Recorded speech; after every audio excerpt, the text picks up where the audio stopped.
Good morning, everyone, and welcome back. If it's your first time, welcome and happy Tuesday. First of all, I'd like to say a big welcome to you all, and I've got some exciting speakers lined up. It's kind of a financial field today, but we've also got a plastic surgeon on as well. So we're really looking forward to it, Ben. Ben, what was your reflections on yesterday? Yeah, and I can already see that definitely I recognise Chloe and Jack from yesterday, so a few returnees, and Ben, and hopefully some others as well. So welcome to everyone. I hope that you get as much out of today as yesterday. Reflections from yesterday was really appreciate all the comments that were added by all the viewers yesterday. Really, really useful to have your questions. And I think probably something else that I've reflected on since yesterday is no such thing as a stupid question, right? So anything that comes to mind as the speakers are talking about their jobs and their journeys to those careers, please feel free to ask anything you like, and we'll try our best to put all of those questions to them. And maybe if we can't get all of those questions to them, then we'll definitely push them towards the comments to sort of reply to you. So yeah, welcome back, Shannon, again. So that's kind of my reflection, and just really, I found it really interesting to hear about a lot of careers I hadn't necessarily spent much time understanding. So hopefully really useful today. Exactly. Right, let's get into it then. So let's put these slides up. So my name is Lawrence Tajani. I'm the founder of Just a Guy Foundation. I'm also a former teacher. I taught for 10 years in a school in Bermondsey. I'm a director of Happy Toast Limited, which is a web design and development company. Over to you, Ben. Yeah, so my name's Ben. I grew up in Birmingham, so definitely fully Peaky Blinder. That's a fair representation of my time growing up, obviously. And then I did a civil engineering degree, so building stuff, and I did about a year in that profession. Doing flood alleviation schemes and road building, but all from the design point of view. And then after about a year, I don't know, I just didn't see myself doing that forever. So I retrained as a teacher. So I was a maths teacher for 13 years, mainly in Epsom and also in New Addington towards the end of my career. And then last couple of years, just been training teachers and also doing some design sprint facilitation with schools and businesses around the innovation and sort of change front. But the reason I'm supporting Lawrence with this is I feel that sometimes the careers, advice and opportunities that young people get in schools could be more varied and could be more interesting. So hopefully we can achieve some of that today and give you an insight into the sort of interesting range of things you can do with your, I say career, lots of different careers, lots of different jobs, lots of different interests. So really excited to see what we've got in store today. Thank you, Ben. So just before we get started, I just wanted to give a background on what Just a Guy Foundation is. Oops. So Just a Guy aims to inspire the aspirations and educational outcomes of people. We do this through mentoring, workshops, one-on-one mentoring as well. And we actually actively use social media to actually engage with our audience. Our core belief is that young people from all backgrounds should have access to networks of support and mentoring and advice. So this is why I'm really passionate about this event today, or what's been going on this week. And we hopefully drive people to look after their own social mobility. Why are we doing this? So I was out for a run about 5 weeks ago, and I thought, how could I give back in this pandemic? And one of the things that I felt was really important for me was work experience around this time. It allowed me to engage with people that I thought I could put something together that would hopefully benefit the students who weren't able to do work experience due to COVID-19. So just before we welcome on our first guest speaker, it is competition time. So to be in for a chance of winning a £20 Amazon voucher, all you have to do is the following: is follow us on our social media. There's a lot of content that gets pushed out during the week and beyond this. This isn't just a one-off. This is something we're working on continuously. And don't forget to subscribe, comment, and like. Sound like a real YouTuber now, Ben, don't I? Almost. So also, today is about you. Please do ask the questions. Yesterday was fantastic. Students were asking some really brilliant questions. So there is no such thing as a stupid question, as Ben mentioned. Please do get involved with your questions. So here is our lineup this morning. We've got Michelle on first, and then we've got Neville, and then we've got Antonios, and then we've got Muddy. These are all fantastic people who are doing amazing things in their careers, and I'm excited to hear them speak, and I'm sure you are. So let's welcome on our first guest. Oh, sorry, I jumped ahead. Ben. I now feel bad because the first guest would have been better. Just something to sort of get the comments going before we get the first guest on. Yesterday, I asked everyone to share what was unique about them, and we got an amazing set of responses on that from everyone, sharing the things that made them unique and resilient. So what I was going to ask you today was focus on a bit of a creativity task. So here is a paperclip, but I would love it if you could add in the comments as many alternative uses for a paperclip as you can. So this is something that we often use in some workshops that I do with schools and businesses, where we're trying to encourage a creative approach, or we're trying to solve particularly challenging problems, and just to get everyone's creativity at the forefront. So yeah, as many alternative uses for a paperclip. I'm kind of banking on Jack, Ben, Shannon, really chipping in here. I saw your skills yesterday, so hoping that you can do me proud on this one. But yeah, keep those coming in the comments. And what we'll do now is we will pass over to our first speaker.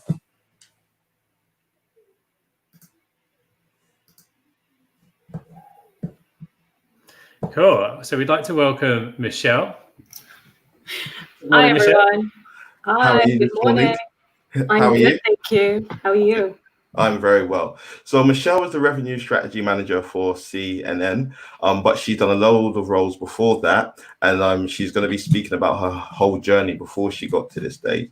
Really excited to hear you speak today, Michelle, and thank you for volunteering. So I'm going to disappear and hand over to you. Brilliant. Thank you so much. I hope you can all hear me okay. It's very strange doing these things online, but we're giving it a good crack. So hello, everyone. I'm Michelle. I work as a revenue strategy manager, as Lawrence just said, at CNN. I've actually worked within the media and advertising industry for about 10 years now, just over 10 years.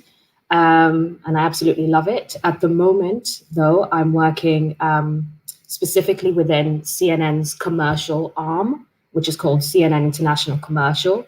And I basically work within a team that's responsible for the advertising revenue for CNN. So it's a commercial channel, obviously. A lot of people think about it as an American channel, but it obviously goes out to all different markets. So not just in the States, but also in Europe, also in Asia and in the Middle East and Africa.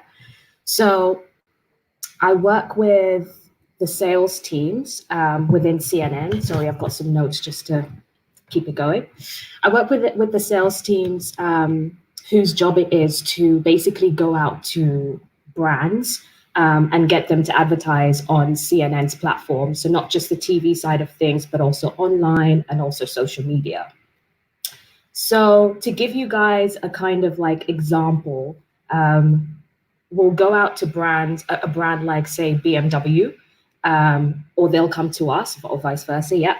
And it's my responsibility to basically put together a proposal and show BMW why they should advertise on CNN, basically because we've got lots of people coming to CNN for the news, and within the ad breaks, we can share their message. And so, yeah, it's my responsibility to put together a proposal for BMW, for example, to say why they should advertise on CNN and what benefits that will bring them as a brand. It's a really exciting role. Like I said, I'm so passionate about working in media and in advertising. And specifically within this role, it's so exciting for me because no 2 days are the same. You know, one day I'll be working on BMW, an automotive client.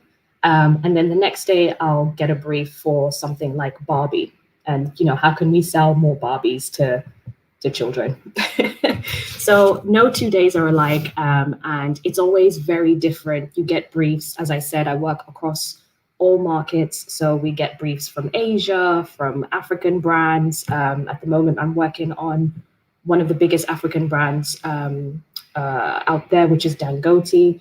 And it's so exciting to just sort of bring that to life and get their message across and help them achieve what they want to achieve. So as I said, next slide. You really sort of have to have a passion for advertising, but also you need to, build the foundation. So I started out in terms of education with my GCSEs, did my A-levels. I actually did media studies, film studies, because I absolutely love film. And I also did economics at A-levels. And then for my degree, I had decided at that point that I really enjoy the media side of things. So I did a degree called Media Practice and Theory, which allowed me to basically do the practical side of things. So I did things like filmmaking, I did photography, and then on the theory side of things, we touched on things like advertising.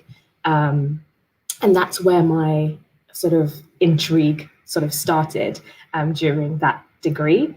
And then as I went into my working role, I then did other sort of professional qualifications. So within the media and advertising industry, there's different qualifications that you can do that help you build your knowledge and build your understanding of how things work. So I did things like an IPA advanced certificate. You can do qualifications with various different publishers. So Google is a huge one that I've worked with across my time or my career. So I did a Google Squared certificate. There's various different Facebook certificates. So you learn about how social media can be used. And obviously, as I was kind of coming through my career, social media was growing. So I did a lot of that and I absolutely enjoyed it. Next slide. Okay, so where I've worked previously. So I went to uni, as I said, and I did a media career. And when I finished, I really wanted to do something within that industry. But because it's so varied, I didn't really know exactly, where I wanted to land. So I basically just tried a few things. I started out straight out of uni. I was a runner for ITV. I did a few shows. I think one of the best shows that I did was with Trevor McDonald, and that was like amazing. And did that, but then realized I didn't really enjoy it that much. And then I found an interning agency, which I would thoroughly encourage every one of you to check out. It's called Inspiring Interns. Went to that, and then they gave me a 2-week internship at an advertising agency in London. And it was unpaid, which most internships are, but they pay for your travel and give you some money for lunch, which was great. And I did that not knowing what I was going into, to be honest. I did that and absolutely loved it and fell in love with how advertising agencies work and realized that this could be a career for me. So I did my best in those 2 weeks, did a really good job, and thankfully they kept me on. So I stayed on for another 3 months, like a probation period, and then finally got a permanent job from them, worked my way up and built my knowledge and understanding of the advertising industry, and did that for about 3 years, and then moved around to a different agency, which is very common within this industry, and learned a lot and really kind of grew my knowledge and understanding and passion for advertising. And then I decided a couple of years ago now that I didn't want to just do it in London. I really wanted to look at how advertising agencies work in other markets. And I got the opportunity to move to Australia. So I did that for a year and it was absolutely fantastic. great experience, great weather. I made a lot of friends and learned a lot.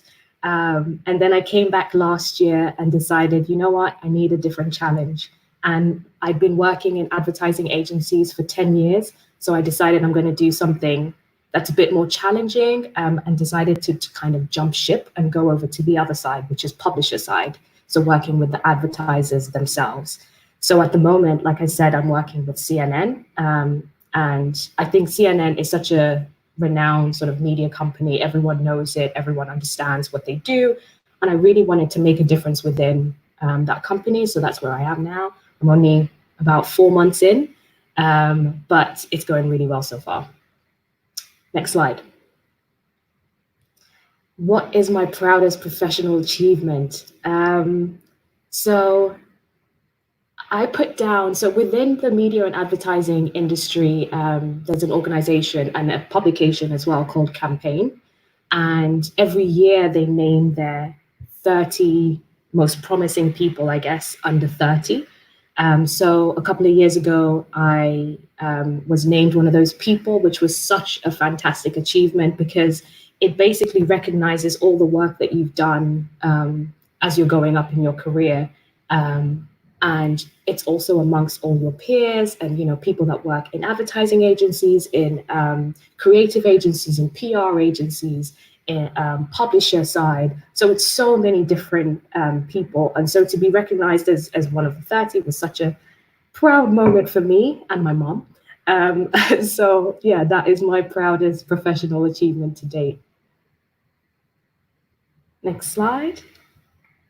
Oh, sorry. Okay, what skills and knowledge are essential for this role? So I think communication skills are so important. And within the communication skill, I think listening skills are so important within this role because, like I said, I work with so many people across different markets, not just the UK and Europe, but also America, Asia, the Middle East and Africa. And everyone has different communication styles. And it's so important, whilst I'm at this point in my career, it's so important for me to listen to what they want to achieve, what the brands want to achieve, absolutely give them the time to say what it is that they want to achieve with CNN, take that in and then communicate to them what we have to offer as a publisher, as a media company. So I think communication skills are absolutely necessary. I think they're necessary for every industry, every sector, but I think they're absolutely so important within my role. Like my role is just about listening, trying to pick out the main things that people want to get across, and then communicate that in the best way, communicate that back to them in the best way. And then, of course, a passion for advertising. I think I've spoken about that.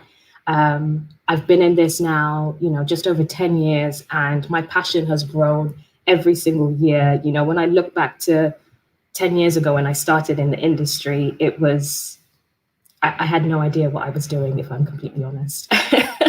So my knowledge has grown, but also my passion has grown. As a teenager, I wish I knew. So this was an interesting one. I had to think about it, but I think the most important thing, or the one thing that I would absolutely sort of push you guys to think about is getting some work experience. So I did get some work experience when I was younger. I think you have to do work experience when you're like 15 or in year 10 or something.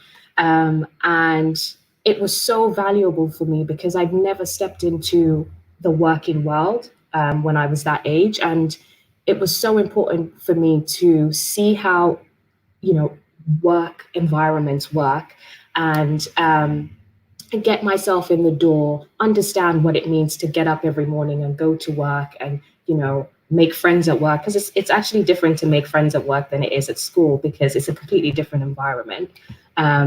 Understand your role, understand when it's okay to do some work, ask questions, learn so much. But then there's also other times that you need to sort of network and speak to people and understand what their roles are. So it's so important to do that at a young age, because you guys have such curious minds at this point. So it's so important for you to kind of exercise that. So I would 100% encourage you to do that. And I also put down, it's also a good way to figure out what you enjoy and equally what you don't enjoy. Okay, so how can attendees find out more about getting into your industry? I think I've shared some information with Lawrence, which I think he can pass on to you guys. But just thinking about where I am at the moment, CNN is owned by Warner Media, and they have apprenticeships that they do, and they also have placements. So when you're at university and you're doing a course that's related to media or advertising, you can do a placement for a year, which helps you get some valuable work experience before you go back and finish your university degree. So there's lots of different ways that you can get involved or get into this industry, and I will share all the links and everything with Lawrence, who can share it with everyone else. And then I was asked anything else that I would like to add. And I was, when I was doing this, I was watching Dave Chappelle, who is one of my favorite comedians. And I really liked what he said at the end of his show, which was, be nice and don't be scared. And I think that, you know, in the kind of the time that we're living in at the moment, it's so important to be nice. And I think that being nice has got me so far where I am in terms of my life, in terms of my career. So I think it's very important to be nice to people, be nice to everyone. It sounds like such a simple thing, but it's so, so important. And then don't be scared, like be bold, be daring. I've taken very many risks within my career. You know, moving to Australia was one risk. I had no idea what I was getting myself into, but it was one of the best experiences of my life to date. So I would say being bold and not being scared of anything is something else that I want to leave with you guys. I think that is a wonderful place to sort of leave them thinking. Nice to be nice, absolutely. And awesome to have a Dave Chappelle quote come in as well. Yeah. I don't know if you spotted, Michelle, but we have had a load of questions from the young people. So I will try and get started in sharing a few of those. Shannon has asked a few questions, one of which was, what was your favorite advertisement that you've sort of been involved with? Or that's a good question. I spent a lot of my career working on Ferrero, which is a confectionery brand. A lot of people know Ferrero chocolates as just the box, the gold ones, but they actually own so many different brands. They own Nutella, they own Tic Tac, they own Kinder. So I worked on very many brands for Ferrero, and that was the most exciting time for me, not only because we got free chocolate, but they were also really exciting brands to work on. And one of my favorites, I don't know if anyone will remember this, but they did a Ferrero ad a long time ago. It was actually for Thornton's, one of the brands that they bought in the UK. And it was such a cheesy ad, but just because I worked on it and I really enjoyed it, that's still my favorite ad. And I can share it with you if you really want to see it. But just, yeah, that was my favorite. Brilliant. We've got another question from Matthew. Mm-hmm. What would be the best qualification for developing a career in advertising? That's a really good question, and one that I get asked a lot. So with the people that I work with, in terms of my colleagues and everything, it's always so interesting that not everyone, you know, has come out of university with a media degree or a film studies degree or anything like that. I mean, if you want to do something specifically within the creative side of the media industry, so making the ads themselves, then you do need something like that's a bit more creative. But if you want to do something like I'm doing, so advertising in general, it doesn't, there's not one specific thing that you can do. I know that you can do advertising degrees at university, and that's great. That's a good way to get in. But even if you did something like history or anything else, really, the main thing is for you to get some experience when you come out of university or whilst you're in university. And that will help you get your foot through, because I've hired people in my career, throughout my career, and I've hired people with history degrees and politics degrees, but when they come out and they've done something within the industry, then that's what I really look for. It doesn't really, because university is very important in terms of like kind of giving you that foundation and understanding, but you don't necessarily have to do a specific degree in my industry anyway. I feel like those type of questions have come up a lot over the last day or so in terms of what specifically do I need to do? And apart from a couple of careers where there are some specific qualifications, I think that message is coming through, and hopefully is coming through to the young people watching as well, that you don't necessarily, that your choice of qualification isn't necessarily going to sort of be as important as maybe it seems at the time, just finding things that, because I think, Michelle, you said you did film studies or something similar to that, because that was an interest, right? And something you were passionate about. Yeah. Cool. Thanks a lot, Michelle, for that talk. It was brilliant, very informative. We're going to say bye to you for a bit, and we're going to invite our next guest on. So once again, thank you. Thanks, guys. Matthew says thank you for answering that question too. Thanks, Matthew. Okay, thank you, Michelle. Thanks, guys. Yeah, and for those of you who've asked questions we haven't got to yet, don't forget that we'll be bringing Michelle and all the other guests back at the end. So we'll try and pick up any of the questions we didn't get to around sort of where she got started and work experience related questions too. Yeah. Okay, Lawrence, who do we have next? So our next guest is Neville. He's a financial crime operations lead. And when I saw this title, I was very intrigued to see what this was about and what he does in his day-to-day work. So I'm going to bring Neville on. Hi, Neville. How are you? Fine. Hi, Lawrence. Thanks for having me. First of all, yeah, I'm fine. Thanks. How are you? No problem. I'm very well. It's our pleasure to have you on. Thanks for giving up your time today. Like I know it's busy for everyone, and I know a lot of people are intrigued about this talk. So I'm going to hand over to you. Okay, cool. Thanks, Lawrence, Ben. Thanks. Appreciate it. So what do I do? So as it says, I'm Neville December. So I'm a financial crime operations lead. So I work for NatWest Group in the ventures team. So first, I'll probably start a little bit about NatWest, a bit about ventures. So ventures is essentially a creative hub where NatWest, they first trialed their new ideas. So historically, what they did is they looked at new features specifically. So biometrics in terms of like and just new technology, facial recognition to make banking a little bit more secure. About 2 or 3 years ago, NatWest, they tried to buy Monzo Bank as they saw that digital platforms as the way forward for banking.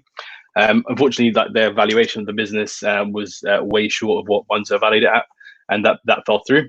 But that was the kind of real spark to kind of reinvent what the Ventures Hub was all about.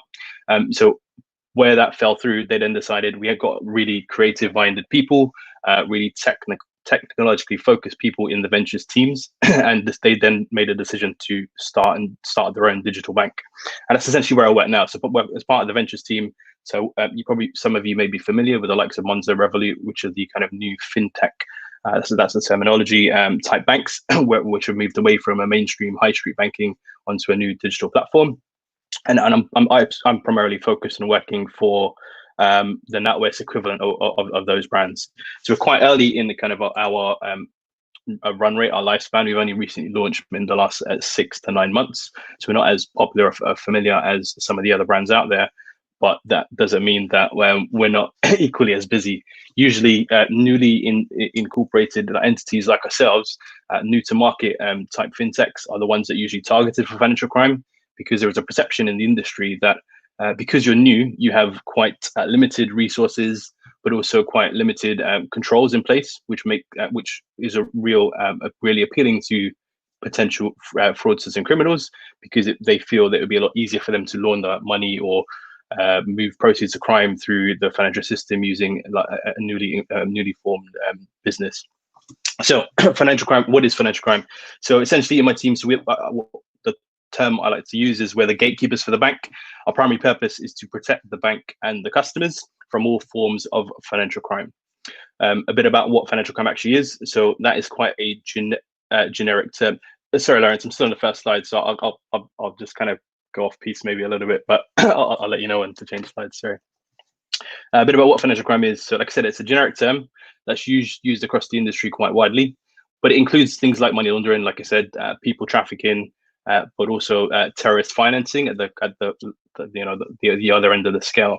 So my team essentially responsible for creating the financial crime strategy to keep the bank safe. So like I said, as a new entrant into the market, we've had maybe 2 years worth of work that we've had to do before we're able to launch to make sure, like I said, that we're not susceptible to these forms of crimes. We didn't want to obviously launch the market early and then just be used purely to facilitate criminals moving money around into the financial services. So we spent quite a bit of time making sure we got everything correct and it was up to date. It was in line with the current regulations and procedures. And that took about 2 years. It was quite a lot of work before we were able to launch the market. How do we do that? We use a lot of technology solutions. Like I said, in the ventures team historically, we are digitally forward, digitally minded people. We use a lot of technology, API, and solutions to firstly monitor activity across the bank, both internally and externally. So what we're looking at is how our customers are using our services, so using the banking system. But then also we look internally as well to make sure that what other people are doing in the bank is actually in line with the values and the actual regulations. Why is financial crime important? So one of the things we actually struggle with in the day-to-day team. So obviously not in the current environment with COVID, but usually when we are all in the office, our team, we kind of sit at behind a computer, just kind of doing our day-to-day jobs, and we kind of often fail to remember that there are kind of real life implications for the people at the other end of the scale who are involved in kind of financial crime. So if you think, for example, like people who are being trafficked, for example, if you're being forced from one location to another against your will, that's going to have like a really adverse effect on you. So we have to kind of really make sure that our teams are aware of what the purpose is of what we're doing, and it's quite challenging, right? But obviously, once you kind of bring those real life examples into play, it does kind of hit home, and it just kind of resonate with a lot of people and make sure everybody's focused on a day-to-day basis. So a couple of the things I touched on there is like problem solving. I'll probably touch on those first 2 points already, but problem solving is one of the key things we have to do on a day-to-day basis. Constantly we're faced against problems. Like I said, there's constantly new legislation, constantly new schemes and ways that criminals come up with of how they can try and circumvent or navigate the financial services to make sure they can continue their kind of lavish lifestyles and kind of see the value of their crimes. So it's constantly something we're always having to think of. So you probably wouldn't think that we use loads of different channels and avenues. So we've got like I said, some really technologically faced people who kind of look on the kind of internet generally, but also on the kind of dark web to see what the kind of chatter is and how people are plotting to kind of use the financial services to make sure we're kind of ahead of the curve and can implement solutions and be proactive instead of reactive to make sure we're not falling foul of what's coming down the line from a crime perspective. Lawrence, if you want to flick onto the next slide, thank you. Cool. Just a bit about me. So what you're studying for myself. So I kind of resonate and agree with a lot of what Michelle said previously around the kind of what you need to do to kind of get into banking. I know we'll touch on that a little bit as we progress through. So myself, went to school, did okay at school, but never really kind of knew what I wanted to do. Always had a plan up until maybe kind of college of going into law. But when I kind of got there and I kind of understood and started to read a little bit more about what being a lawyer actually meant, or what the kind of day-to-day activities was, it didn't really appeal to me. So at the time, I was kind of too far along and went to uni and did law, but then started to look at other avenues and explore other career paths. And one thing that really strikes me and resonated with me when I first started in banking is that a lot of the kind of entrants into the banking industry don't necessarily come from a banking background. They didn't have a numerical degree. They didn't really have any experience. It's such a diverse and broad industry to work in that's really open to anybody from any kind of backgrounds or career paths. But for me, obviously, I did study law, and then more recently, I've done kind of more focused qualifications around financial crime, which I've recently completed. So next slide, please. So where I've worked, so as touched on my current role, so doing the kind of tech stuff for the bank at the moment. So Bow and Metal, those are the two banking propositions. That's how we've launched the market. Bow covers our personal customers. Metal is kind of for our business or more commercial-minded customers. And those are our two platforms. Before that, I'm still with RBS, so it was did regulatory compliance, which is mainly looking at kind of the new legislation that's being rolled out across the in the country, which is normally coming down from the European Union, that we have to kind of make sure that we're aligned with those new legislations to ensure, again, like I said, we're coherent with the law and also able to maintain a banking relationship with customers. Before that, I did work for Bank of America, where I did some investment banking work, again, from a financial crime perspective. But yeah, so and I've been in the kind of banking financial crime space for the last 7 or 8 years. Next slide, please. So, I mean, so when I was writing this through, Paris qualification, so for me, when I always look at my career, I could have spoken about things that I've achieved myself, but one of the kind of roles, one of the kind of responsibilities and part of my role is about like helping other people. And for me, that's something I really enjoy from my role. It gives where I am now, it gives me the opportunity to give people a chance to progress, not only progress their career, but I also have opportunities to allow people to join the industry as well.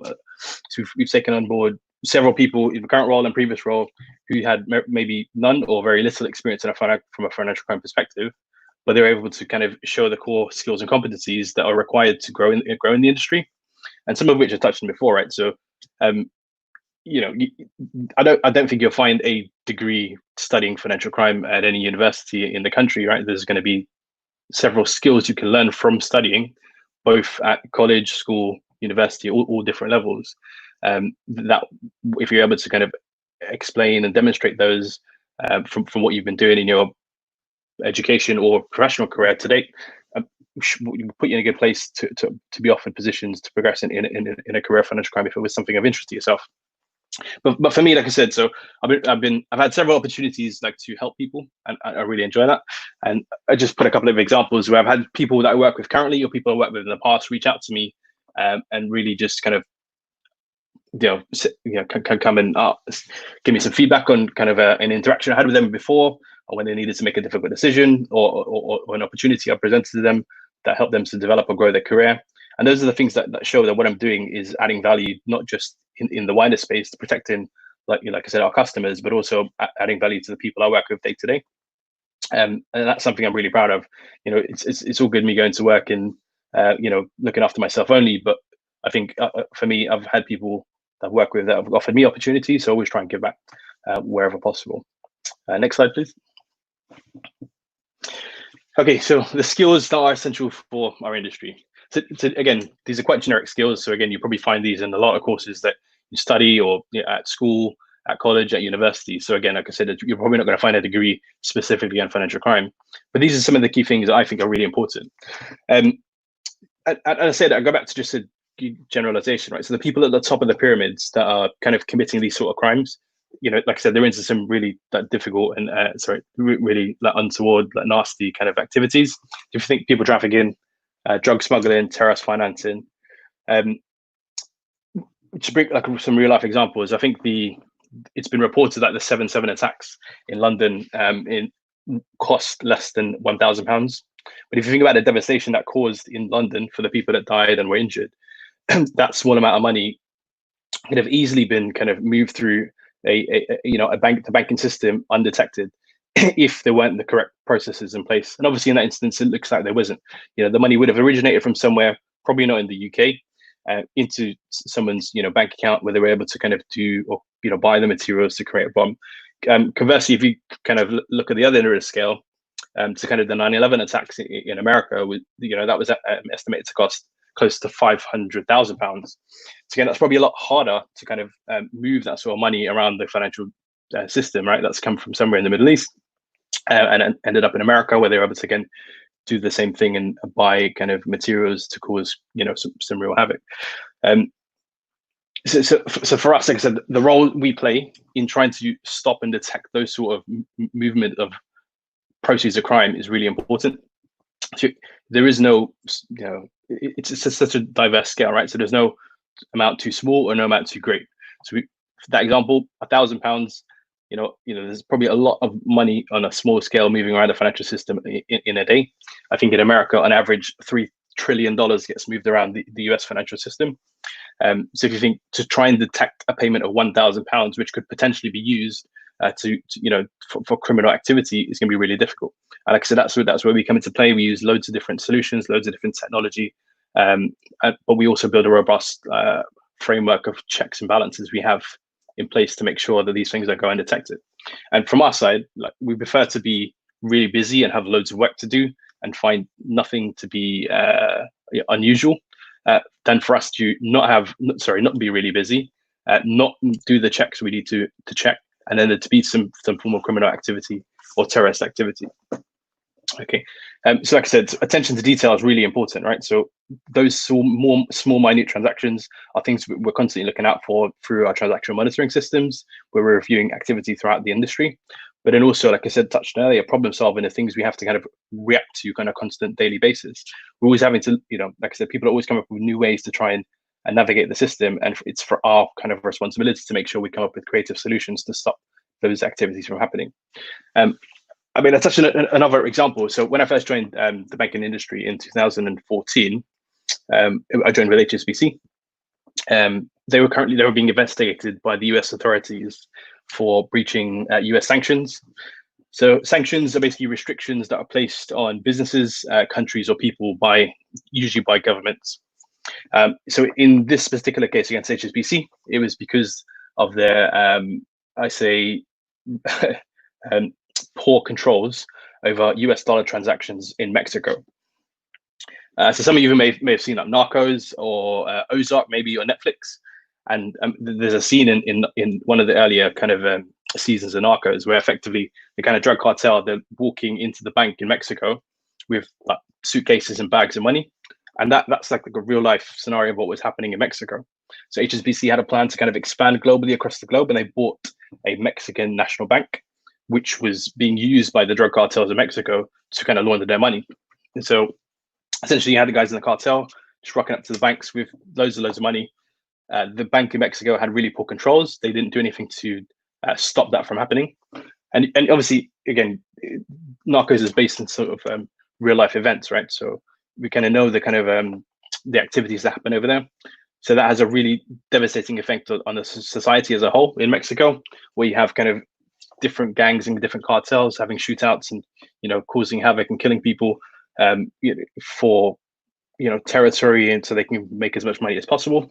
But then you also have implications in the wider government, where the cartels are able to bribe, threaten, buy, pay off politicians so that they can pass laws or make it easier for them to facilitate crime and move their money around. So again, like I said, so it's another real life example which shows that for us, it's really important to make sure that we are able to put a framework in place to stop and detract criminals from being able to do what they would want to do. And for me, I find that really interesting, right? So no 2 days are ever the same. And just on the last point, if, for example, someone in Mexico had been confident enough or brave enough to challenge what was being done, because surely you would know that sort of behavior was not what was expected in the industry you're working in. I think for me, that's a key skill. And something we've, in the banking industry, maybe been less inclined or less open to challenge. But as we've kind of moved into a new way of thinking, a new way of working in a digital state of mind, we've had to kind of, like I said, be open to new channels. If I think about 10 years ago, if you said you wanted to employ people to kind of scan and search the dark web for of criminal activity, people probably would have shut you down, saying, "Why would we be looking on the dark web? That's probably not something we want to get involved in." But it's like I said, it's those kind of conversations we need to be having to make sure we're doing everything possible to make sure that what we're doing is protecting not only the bank and our customers, but like I said, in the wider society. Because if we don't, as I showed in Mexico, these things can have a wide-reaching implications against all of us. Next slide, please, Lawrence.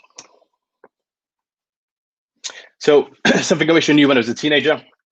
So again, I touched on it a little bit. I didn't necessarily know when I got to kind of college, university stage exactly what I wanted to do, where I previously had a plan. But for me, the kind of career path I've taken has shown that it's never a straight road. It's always good to have a plan, but if your plan, if you have to deviate from your plan for any reason, that's never a bad thing. So I've had to take different roles. I've had to move sideways into different career paths. I've not always worked in banking. Previous to banking, I worked in insurance, which was completely different. But those experiences I had and those jobs that I had, I've always tried to take something from those roles, and it just kind of led me to where I need to be. So for me, like I said, it's always, like I said, good to have a plan. But if you need to navigate, left and right, it's not always going to be straight. Make sure you take the best from every situation you're in, and always put your best self forward to make sure you can achieve what you want to achieve. Often in life, I found that, like for example, when I was at Bank of America, I had a plan of where I wanted to go, but different things along the way and different opportunities arose that made my plan change. And it's always good to be open to change, because you never know what opportunities will present themselves, and always be open to to take a risk and reach for whatever your ambitions are. Specifically to banking, I did mention it earlier. So when I grew up, people spoke to me about working in banking. The kind of perception I always had, like I said, there is you either worked in a branch, so in an actual high street bank, or you were an investment banker. For me, that couldn't be further from the truth. I think there's so many different career roles and responsibilities, so many different areas, so many different topics that's covered in the kind of generic banking industry. That if you, like I said, wanted to explore a career in banking, it doesn't necessarily mean you need to be numerate. It doesn't necessarily mean you need to be good at maths. We have loads of different people from all different backgrounds. Like I said, we have tech people, engineers, design, technology people, developers. We've got like accountants, we've got doctors, we've got PR people, we've got media people. These are all different roles that are required for us to facilitate as a bank. So if, irrespective of what you're interested in, banking will always, there should always be a role, or there will always be a role that will be relevant for your skill set. In the bank, in the banking world.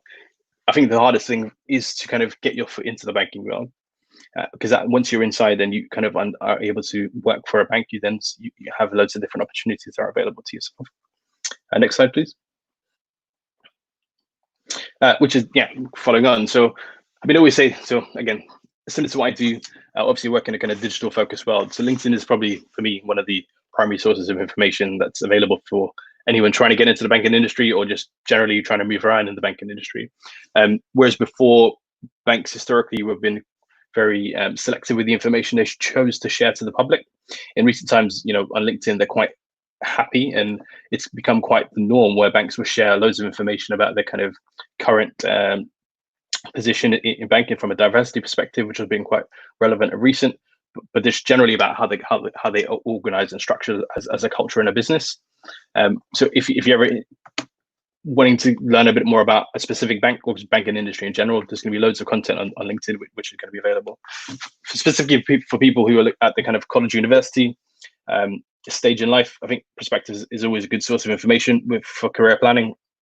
It provides kind of clear career paths, but also courses, not just university courses. I think apprenticeships as well, which are available for people who want to get into specific roles. For me, I always like to get real. I always like to ask the different questions. And I think most people want to kind of know how much you get paid for doing a specific job. Glassdoor is a really good website available where, if you have a specific role that might be of interest to yourself, you can always check that specific role on Glassdoor, and it will kind of give you an indication of what kind of that role will pay in terms of salary as well. So I think that those three things for me will definitely be some key sources. Next slide, please. So for me, this is just, they asked for a quote. So this is something I'm kind of just my way of working, how I go about my day-to-day role. Like I said, from what I've said, what financial crime covers, there's loads of things that I can't directly control. And for me, I've got so many things on the go at the same time. It's very difficult for me to, get bogged down in or spend negative energy on something that's outside of my control. So you may not know. So I mentioned earlier that one of the kind of brands I work on for NatWest is Bow. So like I said, we spent about 2 years trying to get Bow off the ground and get it to market, which launched last year. Earlier this year, they decided as a group that Bow was going to be closed, right? So that was a really difficult decision. It was 2 years worth of work that's been put into the business that you've been involved in, and all of a sudden it's going to no longer be existent. So it's actually officially closing in July. So that's a good illustration for this, right? So you could have been really down, you could have been really negative about that decision, or you can, what I've done, you take the positives from it. I was involved in something that was really forward thinking. I learned some really good skills. I was able to take a lot out of that experience, and I'm just going to put that into the kind of the new task that I'm focused on, right? So to make sure that Metal is going to be even more of a success than potentially Bow could have been. And so for me, I always try and look at just the things that I'm solely responsible for. There could be 100 things that I'm not in control of.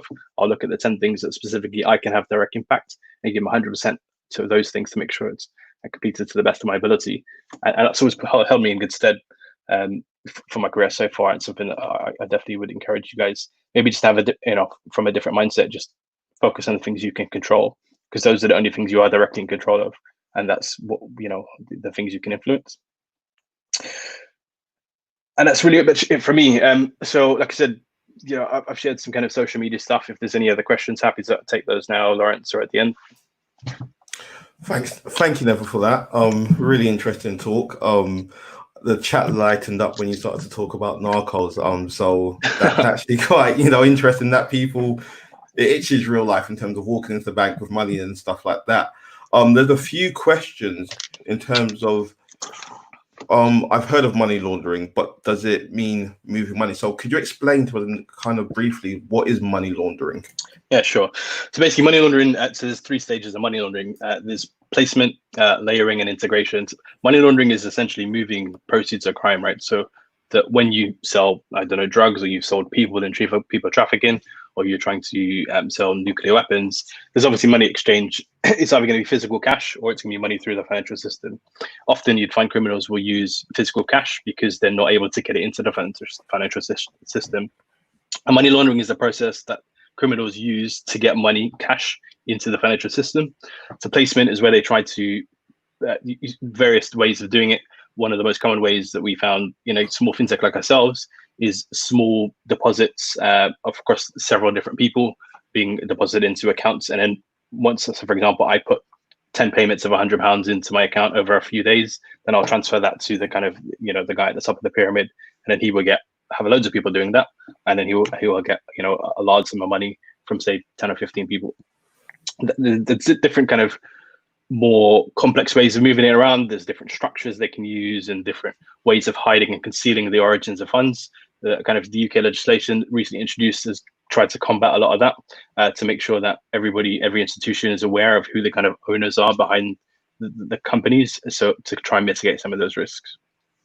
Thank you for that, Neville. And we've got another question. Does it matter what A level you choose to do your career, or is there any you would recommend potentially? So again, like I said, to touch on the skill set that I think is really important. The short answer is probably going to be no. Just from my experience of from my educational career, one thing I'd always say is don't necessarily think about the things that are relevant for a specific career, unless maybe you want to be a doctor or something that requires a degree. Think about the things that you're really good at, and often, like I said, opportunities will come out of the things that you're really passionate about. I think if you show passion about something, and you will bring the best out of yourself, and bringing the best out of yourself will naturally bring new opportunities your way. Thank you. And the last question was, do you have to look on the dark web as part of your job? So for me, unfortunately, I wouldn't even know where to begin. No. So again, there's a lot more technical minded people than myself who know how to do that. I probably would no. Short answer is no. I've seen it. I've seen what it looks like. It is literally I don't know if you've seen like Matrix or something like that. It's a black screen with loads of white writing, like a 1980s computer, but it's probably not as exciting as it sounds. Okay, brilliant. Neville, thank you. I'm going to say goodbye to you just for now, and then we'll have you back on the Q&A. But once again, a big thank you, and it was very informative. No worries. Thank you. Cheers, Lawrence. So I'm going to bring on our next guest now, Antonios, who is a plastic surgeon. So we just bring on Antonios.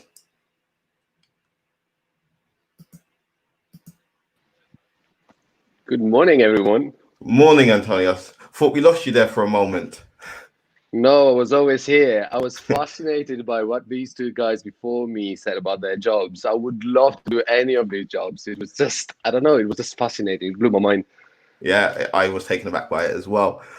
So we've got you as a plastic surgeon, I'm really Yeah. excited to hear about your talk here, and I know a lot of people are excited to hear about actually what you do day to day. So I'm gonna disappear because they don't want to hear from me. They want to hear from you guys. So I'll just disappear and Okay. just let me know when to move on to the next slide. Okay. Sure. Thank you very much. Thanks, Lawrence. Hi, everyone. I'm Antonios, or Antonios Mitsakos. That's my full name. I am a plastic surgeon. Can we go to the first slide, please? So my main two areas of focus are hand surgery and cosmetic surgery. So people have always associated in their heads plastic surgery with cosmetic surgery solely as a sole career path after your training. This is not very accurate. If I'm honest, cosmetic surgery is one of the many subspecialties of plastic surgery. You can be a plastic surgeon indeed and give people zero boob jobs or no jobs or anything like that. You can be a plastic surgeon and have never touched a cosmetic surgical patient before. My two areas of focus are hand surgery and cosmetic surgery. These are the fellowships I did after my training. Hand surgery, in a nutshell, is anything that has to do with either bones or soft tissues, and by soft tissues I mean anything other than bone in the hands and wrist. So if, for example, you get a sport injury and you break a finger or you break your wrist or any of the bones of your actual hand, you become my patient or a patient of a hand plastic surgeon. You can be a hand surgeon both after plastic surgical training, but also orthopedic surgery training as well. So this is the overlap of the two specialties. Cosmetic surgery, this is a very broad spectrum, obviously includes anything from what I usually do, which is what we call post-bariatric surgery tidy up, which is everything skin excisional surgery after massive weight loss, including tummy tucks, thigh lifts, arm lifts, face lifts, breast lifts, breast augmentations, facial surgery, and everything like that. Obviously, otoplasty, blepharoplasty, which is the eyelid surgery, and the ear surgery, respectively. This is what I do in my everyday life. Let's go to the next slide, please. My background is more European, so I did my university in my two homelands, Milan and Athens. So I split the 6 years of the university degree in the two countries, and then there's a quite complex training pathway that follows the university degree. Essentially, it kind of consists of different stages and different blocks. The first block right after medical school is called the foundation years. So this is when people very recently qualified doctors right after medical school, they start the foundation training. So the foundation training entails a rotation to different specialities with zero orientation. So you can pick different schemes, obviously, and kind of try and test or get a grip of specialities that would interest you in the long run. But essentially, there's no orientation as to whether they are more surgical or medical. I remember I did a little bit of general surgery, namely colorectal surgery and upper GI, which is your the upper side, I guess, the upper half of your intestines.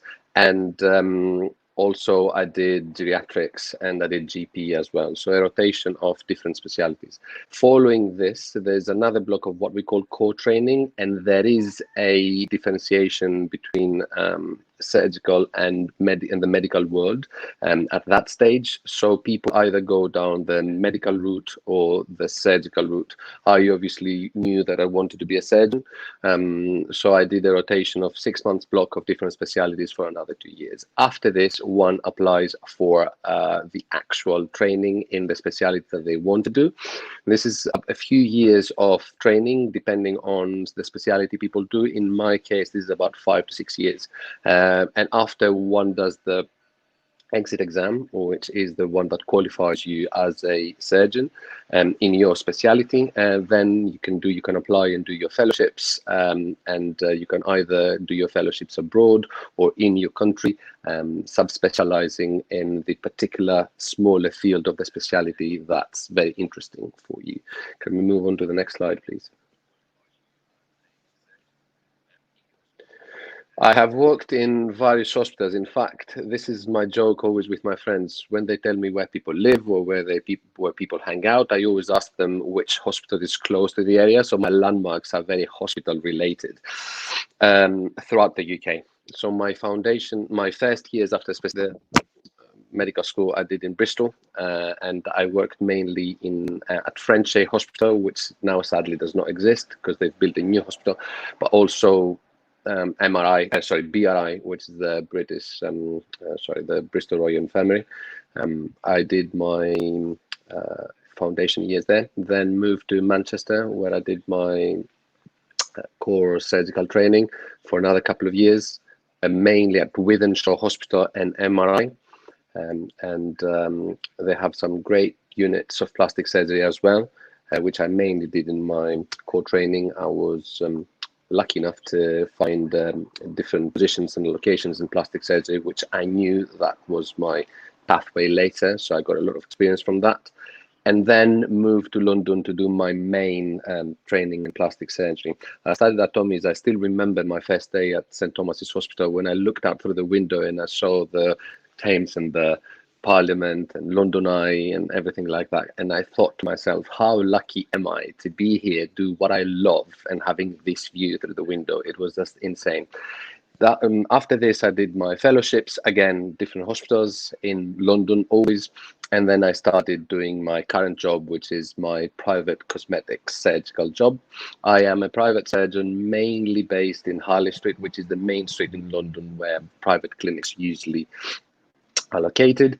And I operate usually in Harley Street, but I cover other areas of the capital as well, mainly doing cosmetic surgery, but also hand surgery as well. Next slide, please. I remember this day. I remember, apart from my UK-based job, I tend to fly to the Middle East and do some surgeries there, only because during my training, I met this very dear friend of mine who's Kuwaiti, and he introduced me to the Kuwaiti health system. Unfortunately, these guys did not have an in-house plastic surgical service in the big hospital which they had very recently built and finished. And so I was asked to go and give them a hand in quite complex cases when it comes to reconstruction. So I remember this woman who comes into my clinic. She had previously had 11 kids and 11 pregnancies. Sorry, 10 pregnancies, 11 kids, because she had a set of twins as well. And that resulted in a massive separation of what we call the abdominal recti, which are the two six-pack muscles right in the midline of your stomach, the abdominal wall. And those two muscles had separated, so they had been pushed apart by the multiple pregnancies and weight and everything like that. And so I was called to review the case, reassess her. She had had 2 surgeries at that point, both sort of failed. And she came to me to try and have a chat with regards to what options she had and how I could sort her out, essentially. I still remember to this day the reaction she had on the first 6-week post-operative appointment. She was in tears and she was so thankful. And this is my drive in this job. I'm going to get back to this point in a minute and later on in the slides. But I think that this is the major. This is the reason why I am in this career and why I still am so passionate about it. This is what it's all about. I do feel proud. I'm able to help people to regain their confidence and really feel proud of themselves and improve their quality of life. This is my objective and this is the ultimate goal. Next slide, please. Right. So when I was asked this question, I always have the answer to this question structured in my head. A surgeon is a doctor, but they're a surgeon as well. So you need to have a good combination of both the doctor skill set, but also surgical skill sets. For someone to be a good doctor, they need to have a few features. Only one of them is know what they're talking about. So what you learn in university, in medical school, is only part of what you need to have as a surgeon. People usually come to you when they are in this position and state in their life where they feel almost scared. So they have fears. They are scared that they're not well. They're scared that something is wrong with them, and that you are the person for them to go to seek for help. And so being kind, polite, being compassionate, helpful, be there for your patients is very important.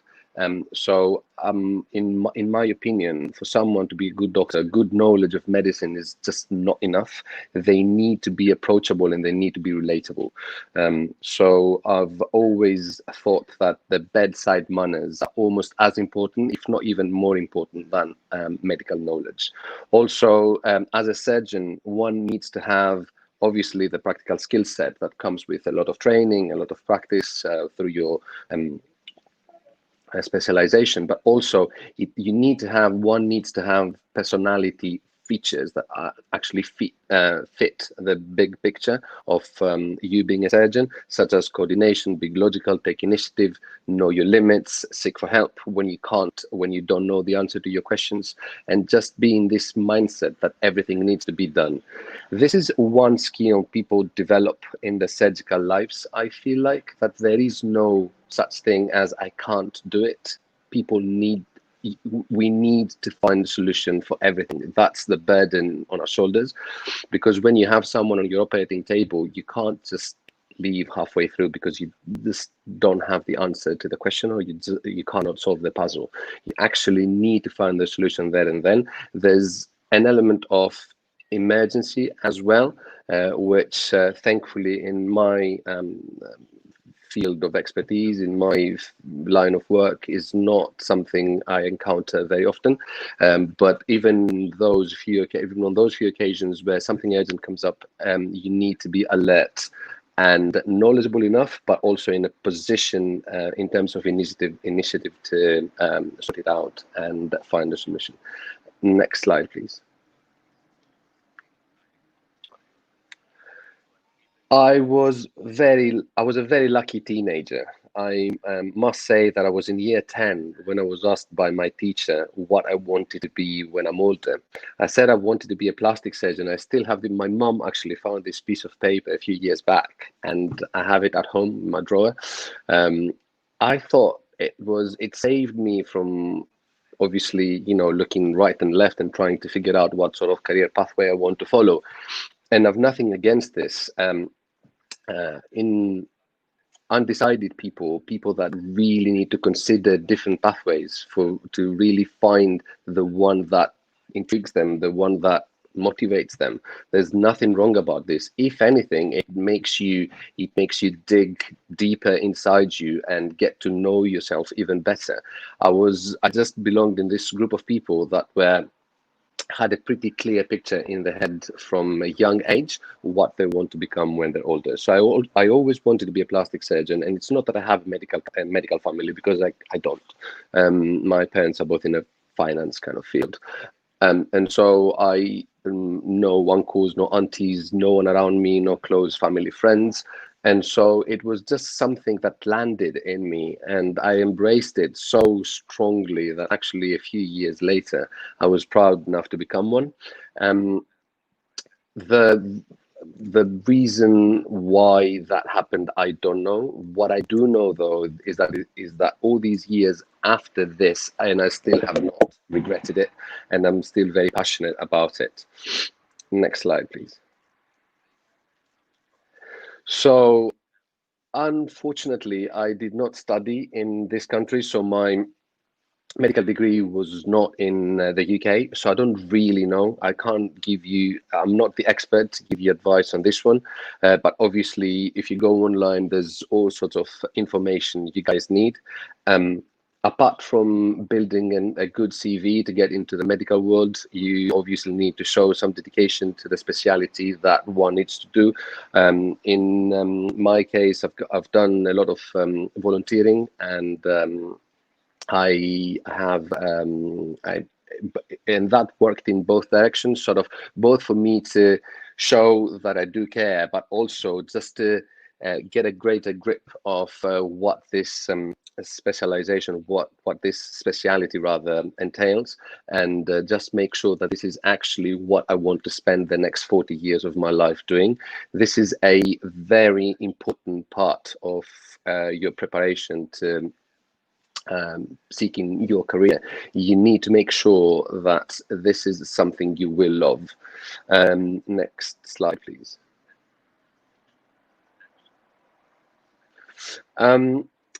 This is my dad's quote, and he was referring to both this but other things as well. And he's not with me anymore. Sadly, he passed a few years back, but this has stayed with me because it resonated with me really well. And I've always heard his voice telling me this. There's definitely a place, a unique place for you in the world. You cannot let other people, you cannot allow other people to direct your journey. You need to find your own pathway. You need to find your own objectives in life and live your own life, because you only live once. There's almost like an inner voice inside you indicating which way you should go, in what direction you need to go. You just need to keep your ears open so you can hear this voice, but also obviously filter it through your own filters, way of life, lifestyle, where you see yourself later on in life, and everything like that. Next slide, please. So I'm happy to take any questions if you guys have any. Yeah, I mean, there have been a lot of questions. I questions. can't hear you, Ben. Oh, just Lawrence, if you can come in and do the communication, that'll help. Can you hear me? Yes, I can hear you, Lawrence. Brilliant, thank you. That's all right. It happens to Ben sometimes. So we've had loads of questions that that come that have come through. So let's get the first question to you. Nice. Just finding that. Have you done any skin grafts for any people with burns?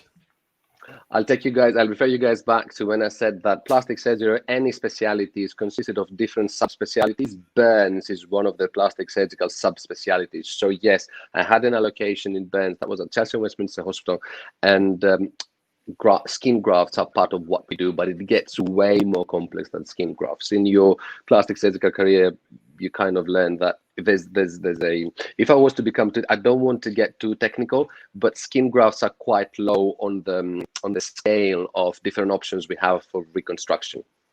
Okay, brilliant, thank you. We've got a question from Matthew. How hard was your training to become a qualified plastic surgeon? Hard or easy are very subjective and are very relative. If you enjoy it, if you enjoy every step of it, it's not hard. You just enjoy it. It's just part of the journey. It was hard, you know. It obviously includes many sleepless nights, revising, exams, just too many of them. You lose track, and there's another exam and another exam and another exam. But it's all part of the journey, and if you enjoy it, it's just what you do. And leading on to the next question from Matthew again. Based on your experience, what would be the hardest procedure to complete in plastic surgery?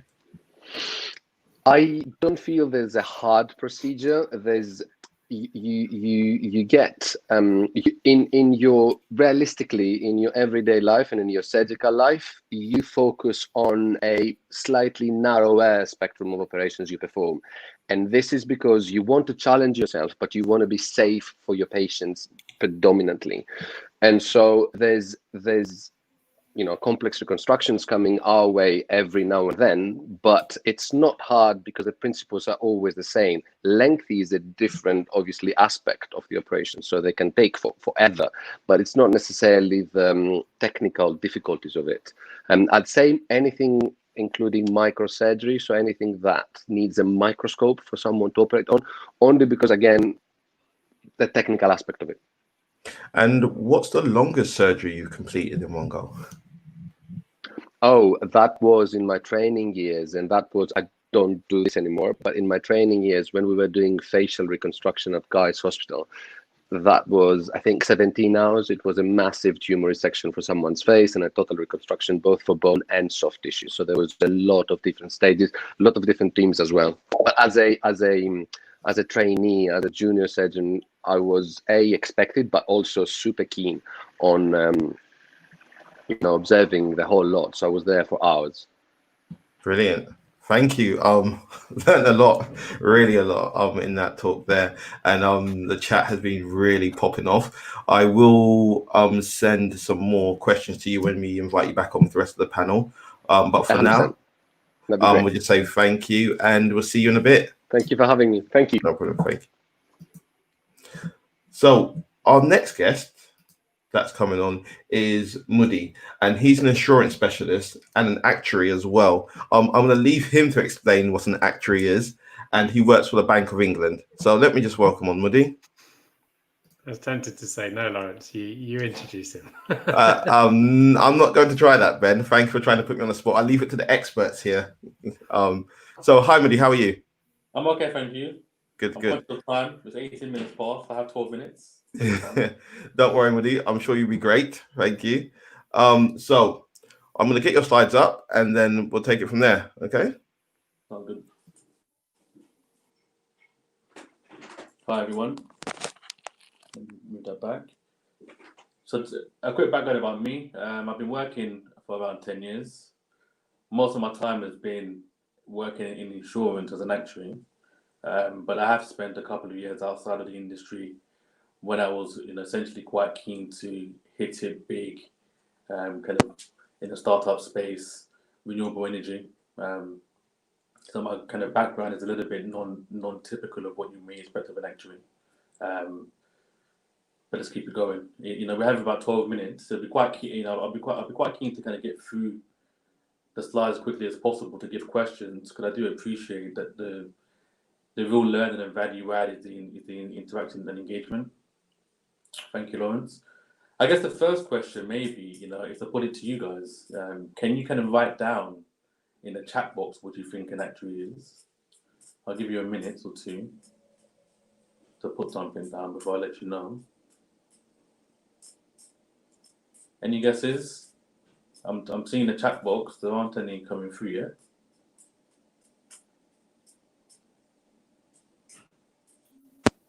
Are they allowed to Google it? They are. It's very generous of you. Let me keep it moving forward. An actuary essentially is a combination of a mathematical modeler and a business manager. The skill sets that you acquire can be quite unique in being able to really understand the underlying formula and what we regard as distributions of particular.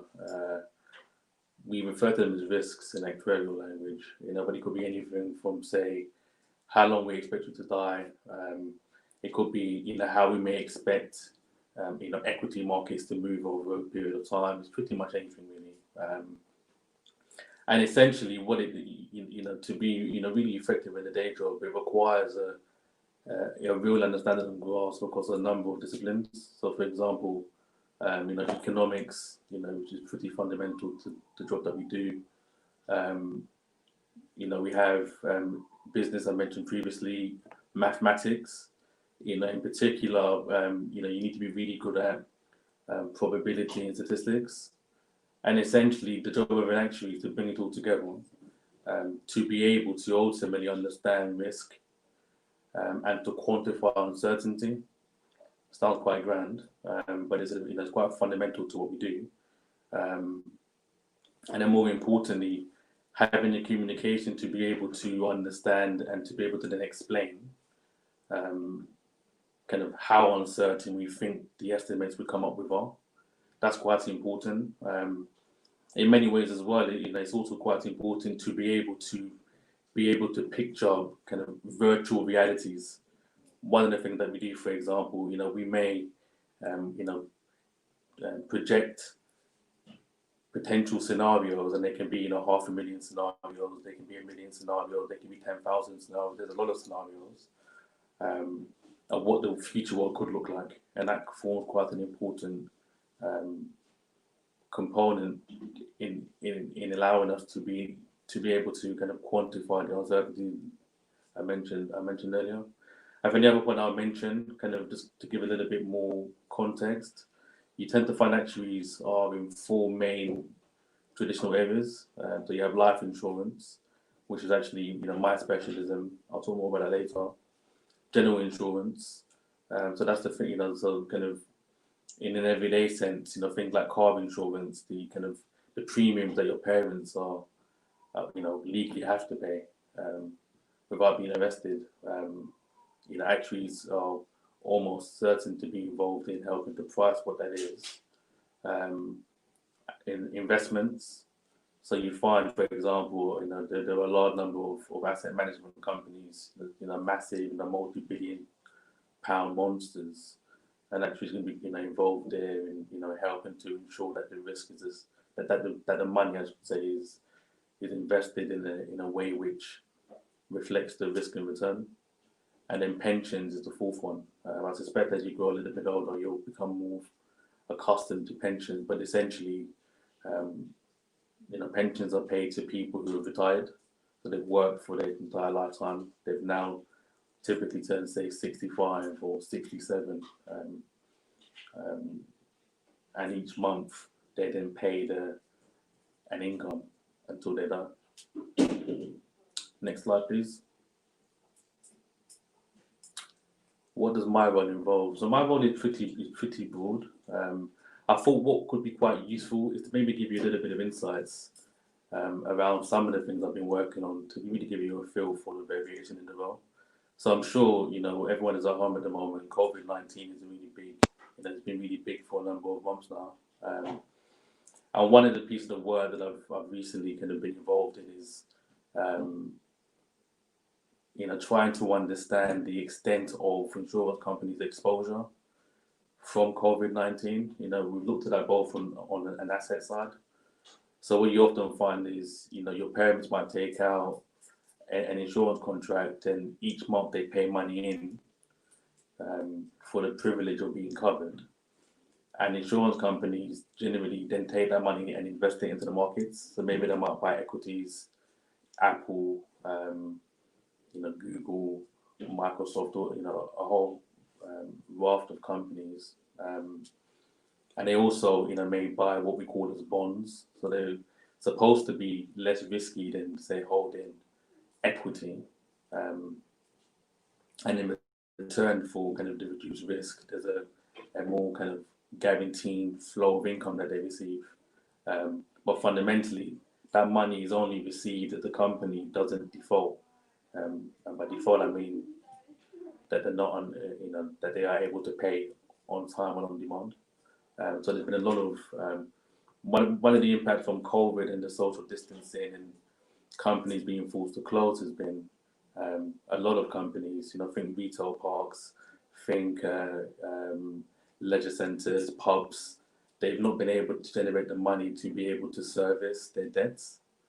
And as a result, the market has become quite worried that some of these organizations are able to pay. And as a result, the value that the market assigns to some of these investments, we call them, have reduced. So a lot of the work initially that I've been directly involved in was around trying to quantify initially the impact, and then to understand what a lot of these insurance companies were doing to ensure that the risks were being managed, and that ultimately that policyholders' IOUs, which is what insurance is a promise, could be met. So there's a lot of work that I've done there. In terms of internal government-related work, there's been a lot, and there actually currently is a live court case being brought by the sister company of the Bank of England, the FCA, to test certain terms and conditions in certain business insurance coverages, which we call business interruption. And the issue there is there have been a lot of companies, for example, nurseries, that have, you know, essentially been unable to kind of accept children due to COVID. They thought that they were covered, and essentially the insurance companies said that they're not covered. And this is, you know, this is quite a big issue. I've done some work a few months back to try to quantify what the impact could be if a number of these court cases went against the insurance companies, and in some cases it could potentially be existential. They may not be able to have sufficient funds to pay claims, so it's quite important where that leads. I think another kind of point for context is, you know, there were similar conversations ongoing in the States, where in that case there have been, you know, initial conversations around effectively forcing insurance companies to pay out for business interruption coverages, even if it wasn't explicitly within terms and conditions. So that's kind of that's, you know, a COVID-related element of things. In terms of other pieces of work, so I mentioned insurance companies, you know, they kind of cover kind of your car insurance claims or your travel insurance claims or your life insurance claims or your kind of critical illness, for example, cancer diagnosis. If you're diagnosed with cancer, if you're covered, you can get a lump sum payout. And to manage their risk, insurance companies also purchase insurance, and that's called reinsurance. And one of the kind of projects that I've worked on toward the back end of last year was to essentially make a recommendation as to whether or not I felt that the insurance company, in taking out reinsurance outside of the UK, insurance of the global business and the global market, that doing so would be in the interest of the UK PLC and of the policyholders as well. And essentially, in that particular case, I was able to recommend that the transaction went through, and, you know, in effect, that resulted in the insurance company paying out, you know, 10 billion cash outside of the UK. That's kind of, you know, that's another example. There's another example at the moment is quite topical in the pension space. There's new rules that have come out. At the moment, it's temporary, and there were kind of question marks around whether or not insurance companies should be permitted to play in that space.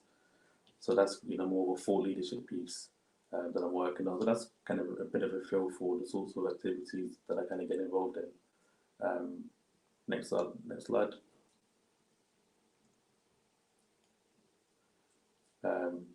In terms of what did I study in training, you know, there were many ways to get into the profession. You know, what I'll outline here is what I did to give you a bit of a feel for what it could look like in practice. After GCSE, I did A levels, and, you know, where I studied economics, mathematics, and psychology. Following that, I then went to university where I studied economics, mathematics, and statistics. And then kind of post degree was then a case of getting a graduate job. You know, where a lot of the training at that point becomes more on the job. There are formal training sessions, but kind of predominantly on the job is an important component. And certainly en route to becoming a qualified actuary, there are a minimum number of years of professional development that you need to kind of complete alongside the more formal examination process. And essentially, you know, in Actuarial, there were 13 exams. And the way that they're split, you know, they kind of, the first half essentially are more quantitative based. So it's more, you know, it's more the kind of statistics, probability, quite strong, financial economics, which is looking at things like derivatives. It can get really, really kind of technical quite quickly. If you then kind of get through that stage, you then move on to more qualitative based type exams that are more written. There's a modeling module where you have to essentially build a spreadsheet in Excel. And there's a series of kind of more specialized topics. So you get to specialize for the first time towards the end. And the specialties are life insurance, healthcare, investments, financial economics, pensions, and general insurance. And then based on what you then select for your, now they call this, specialist practical. In my day, it was called specialist technical. Once you get through those, there were two that you have to pass at that stage. You then have to, you then do a final application. They call it the specialist application, the SA series, where you essentially pass one. In total, there were 13 exams that are tested over 45 hours, kind of either kind of written exams or online. Next slide, please. Where have I worked previously? Yep. I gave some examples previously of projects I've worked on in my current role, which is as an insurance specialist, kind of advisor in the Bank of England. Prior to that, I spent a few years in the policy department. So there, the kind of it really tested a different sort of skill set, where it's more around negotiation and influencing. So there was a lot of work that I did, both kind of in the international domain. So this is kind of pre-Brexit. So there was a lot of meetings that I attended, actually in Germany, kind of at the European level, kind of meeting with and negotiating with other countries within the EU. So, for example, we had Germany were represented, Italy were represented, France, Holland, Poland, Spain. So, there's a whole host of other countries. And fundamentally, the objective there was to essentially represent the UK and to ensure that the UK's interests are preserved. That was a fundamental objective.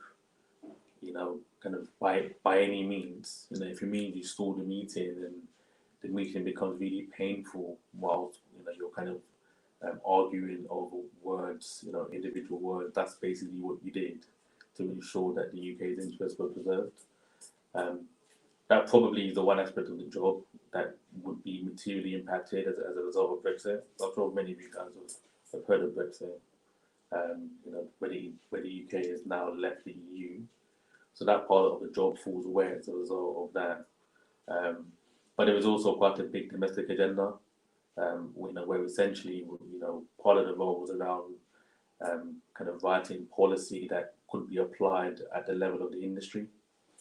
So you have different levels. You have kind of the international, you have the domestic, i.e., in our case, the UK. Then you have individual companies, and then you have kind of staff, customers, etc. There are different levels to look at some of these issues through, and the role of the policy was kind of taking that domestic overarching level to ensure that, as I say, that the system was essentially working as it should be working, and that it's robust and resilient. And prior to my time at the bank, I also spent a couple of years at KPMG doing consulting work. So it was, in many ways, kind of ignoring the kind of domestic and the international kind of focus. There were lots of similarities with what I currently do and with the work I would have been doing at a consultancy with just a different stakeholder, with different objectives. So kind of how I may articulate or kind of push certain issues may look a little bit different. In an actuarial consultancy, you're paid by the client, and you essentially do what the client wants you to do. Next slide.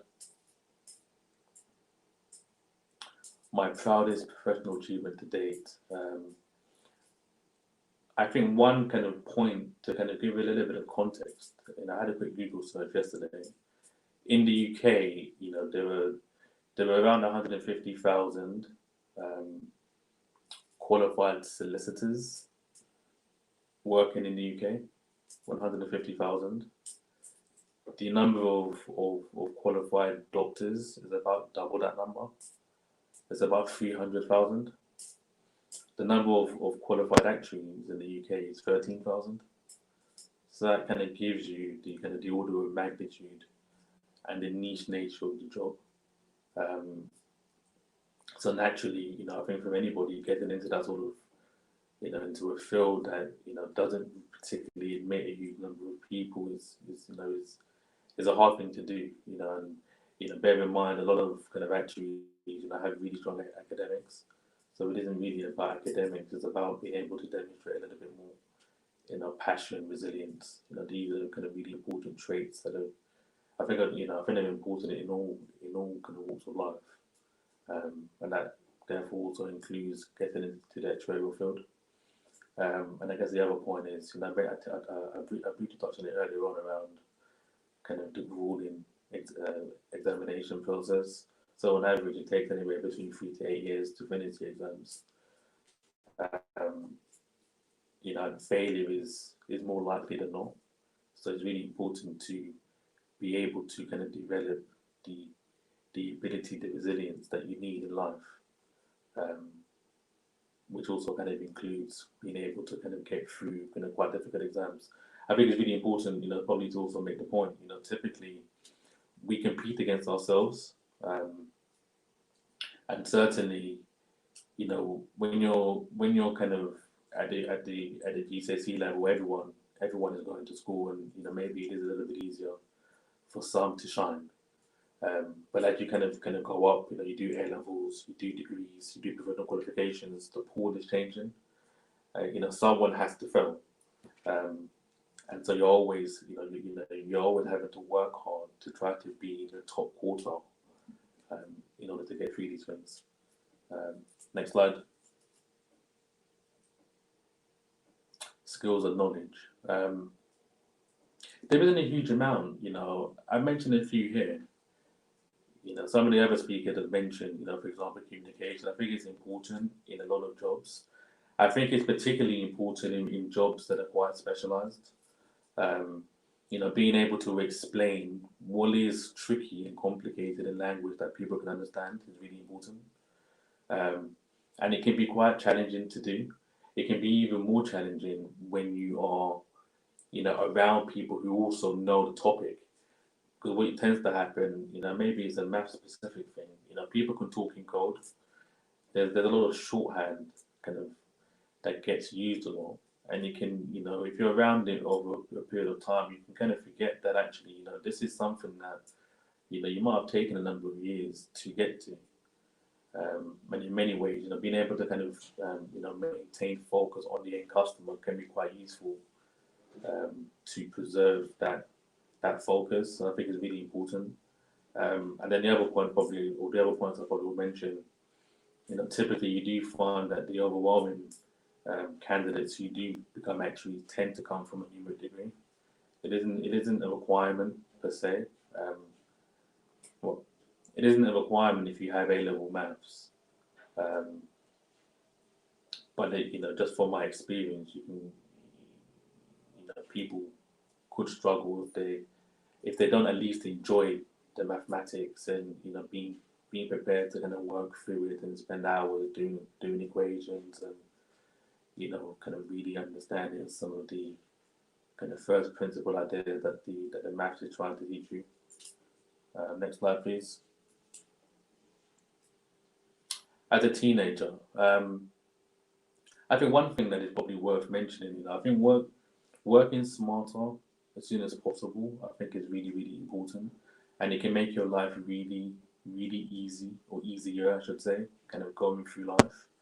What can be quite difficult to see unless you're typically told from, say, a parent is, you know, your options begin to kind of close, and the worse you do, say, you know, with your GCSEs, you know, the more difficult it can be to get to the next stage. So nowadays, for example, I don't talk about my A levels or my GCSEs or even my degree. It was important at the time to get to the next stage, and for me, that in itself is good enough as a reason to really push, and to do the best you can. I think it's also probably useful to make the point, you know, it's certainly true in my case, you know, don't get too hung up on other people, particularly at this age, because what you will find is, you know, 5-10 years from now, you may not even, you know, speak to them, or you might have a reunion 15 years from now, to catch up, and it's all well and nice. you don't want that to kind of overly influence, how much energy and effort you put into reading your books now and doing the best that you can. And it certainly is the point, making mistakes are part of life. And actually, if you don't make mistakes, it's probably an indication that you're not trying hard enough. So don't be afraid to take risks.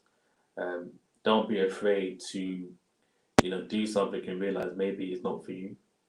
A number of people do, multiple types of jobs and careers in their working life.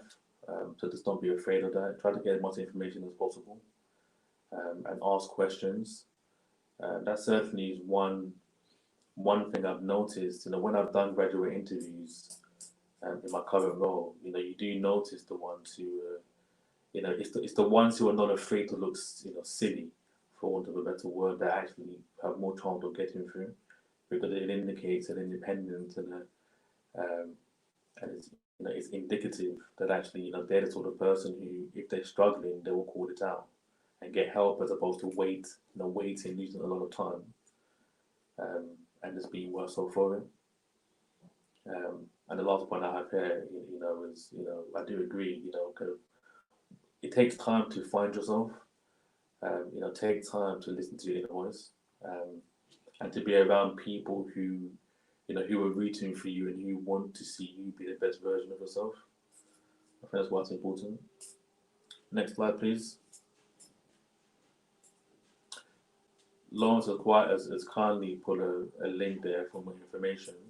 I'll probably also highlight Inside Careers, which is quite a useful website that can give you insight into a range of jobs, including the actuarial one. And it also sets out potential employers. I get that you guys are probably a little bit too young, but it's certainly something that will become more relevant as you kind of progress through secondary school to college, and certainly into university.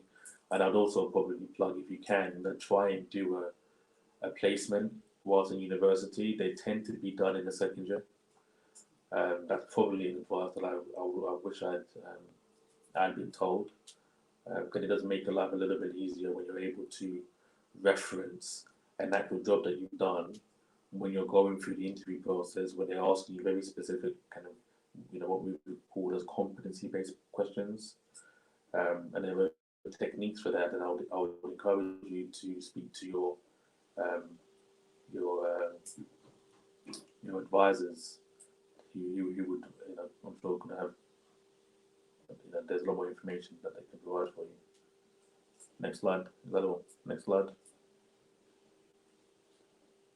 And I think this is really important. Hard work and consistency outperforms talent 100% of the time. I've not met something more true. I've seen a number of people come and go, who were talented, and it's not just in education. It can be in sport, it can be in a whole host of things. Talent that you don't use effectively dies. And the person who's consistent over time, you may not see from day to day, from kind of on a day-to-day basis, but over time, they will leave you for dead. Talent with hard work and consistency is pretty formidable, but there are very few people I've seen who kind of possess all three. And certainly, if I had a choice, between two of those, hard work and consistency, for me, would shine through all day long. I think that's me. Thank you so much, Moody. Really, really interesting. Actually, there's a question I was going to pose that was asked of you, but it might be worth bringing everyone in for this particular question. If we want to bring both sort of Neville and Michelle back in. Antonio's had to go for a clinic, so the day job never ends. The question that was asked was this one: how has your job changed as a result of Brexit? Was the specific one, but I'm also keen to widen it out, because Brexit is something that, as with many things in 2020, we kind of forgot about that was the most important thing in the world at the time. And COVID has come along. So I don't know if maybe maybe you want to start with how Brexit has changed your job, but then maybe we'll widen out into how your jobs have changed in 2020 from everything else. I remember the start. I touched on it earlier, I think, on one of the slides where I mentioned, one of the aspects within the policy arena, there was an international policy machine, and that involved a lot of conversations with a lot of our counterparts in mainland Europe. And certainly, one of the it started implementing, but what began to happen was there were certain meetings that they stopped to attend. And then we'll be a lot more strategic around where we were interjecting, if at all.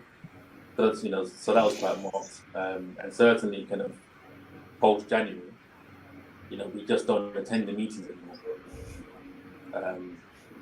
To be fair, in terms of, if I'm honest, I think Brexit at the moment has taken a little bit of a backseat because of COVID. But there's been a lot of work, our entire short-term work plan was diverted to COVID.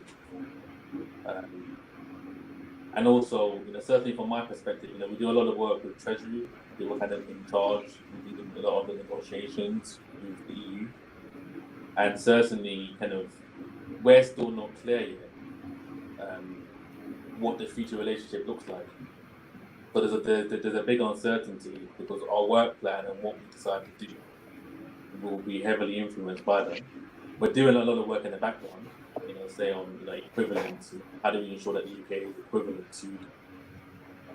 And I've done some work in the past to try to design how we may go about assessing them. But it's it can't be finalised until we have a bit more certainty from government what they want to do. Thank you, Rudy. So yeah, I mean, Michelle, in terms of what 2020 has looked like, how has your working life changed from January through to now? It's been a really interesting one for me because I actually started my job at CNN the day after the lockdown was announced. Oh, wow. So I went into the office to basically get my laptop and all my equipment, and then came home. I only met the IT guys to set me up and everything. So I haven't actually met, my colleagues in person. So it's very, very different for me. And it's been an interesting experience, working with everyone, meeting them online. And obviously, I don't even have to say it, it's so different having conversations with people on a screen. It's not the same as in person. So getting used to that challenge has been interesting. But then I think, 3.5 months in now, we're getting used to things and everyone's being very sort of productive. I know I am, even maybe, arguably a bit more than before the lockdown. But it's just, it's getting used to the situation that we're in and finding ways to be productive and be effective during this time. So it genuinely is very weird, and we don't know when we're going back to the office. We don't know what's going to happen with that, whether that will change how we work going forward. I think it will. So yeah, it's been very strange. I haven't met any of my colleagues, haven't met my clients or anything. It's just all been online. That's really interesting timing with that one. I mean, I'm sure some of the viewers might be starting college, having not been at school for a long time. So there's probably some similar challenges facing them as they sort of transition from one year to the next. Neville, how about yourself? What's COVID sort of look like for you in your work? Yeah, just with the Brexit point, similar to what Muddy said, I suppose. Where there's a lot of ambiguity around what it actually looks like in the future state. But from a financial crime perspective, just the fact that we're going to be moving out of the European Union doesn't necessarily mean we'll kind of retract a lot of the legislation that's been implemented. I think if anything, we'll kind of continue to work with the union as a collective, cohesive movement to try and combat financial crime globally. And for us, no real change for other than the fact that it's normally kind of 5 days working from home now. It's something we would do. We're quite agile in the ways of working. We would use like Zoom and a lot of the kind of video conferencing software to do kind of a day-to-day work. A lot of other guys work from home 2 or 3 days a week anyway. So probably less of a step change for us. The kind of COVID. But I think it's, a lot of industries are going to be moving this way, right? It's forced a lot of different industries to kind of look at how they're working and be a bit more agile, a bit more flexible. And it's obviously something that's going to be here for a little while, the way of working, not COVID, hopefully. But and change a few of the norms. Yeah, I think definitely the point you just touched on there. I think if COVID wasn't around, I don't think we would have been able to have an event like this and have a range of speakers. I think some of you would have been in the office and said, Lawrence, I haven't got time to do it today. Maybe it's another day. But I think that's potentially, if I can say, one of the benefits that has come around, that people are now flexible in terms of the way they work and can reach out and probably get a better work-life balance as well. Woody, a question for you that's come in is that you said you've done 13 exams for your qualification. How long is it typically for someone to qualify? It takes typically 3 to 8 years. Now, one thing that some people do, they take a degree in what they call actuarial science, which can, if you do well enough, you can get some exemptions. So in theory, that should halve the time. But typically, on average, it will take anywhere between 3 to 8 years. And that kind of builds in the fact that most people don't pass first time. And that 3 to 8 years, is that on top of your degree as well, potentially? Correct. Okay. Just want to double check that. Just another one that's been keen is what work experience would you advise for someone to get into actuarial science or to become actuary? I think if you can kind of do any data type of role, that could be quite useful. As I say, what you often find is there isn't an expectation that you know anything, and I think that probably is quite an important point.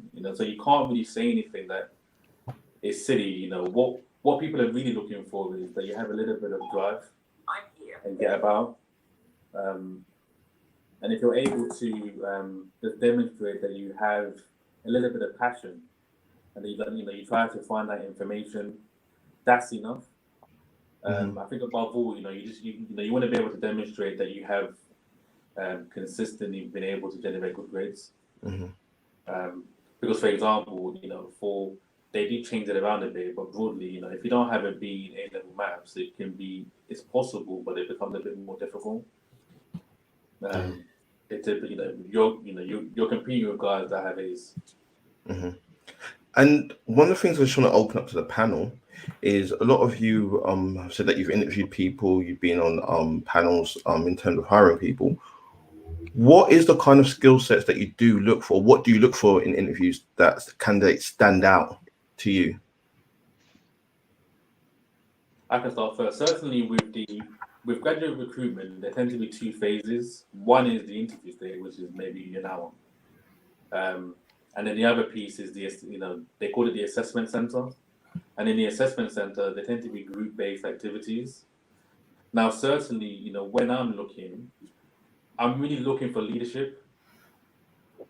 You don't need to know what the answer is, but we're looking to see, how do you engage with, your fellow candidates?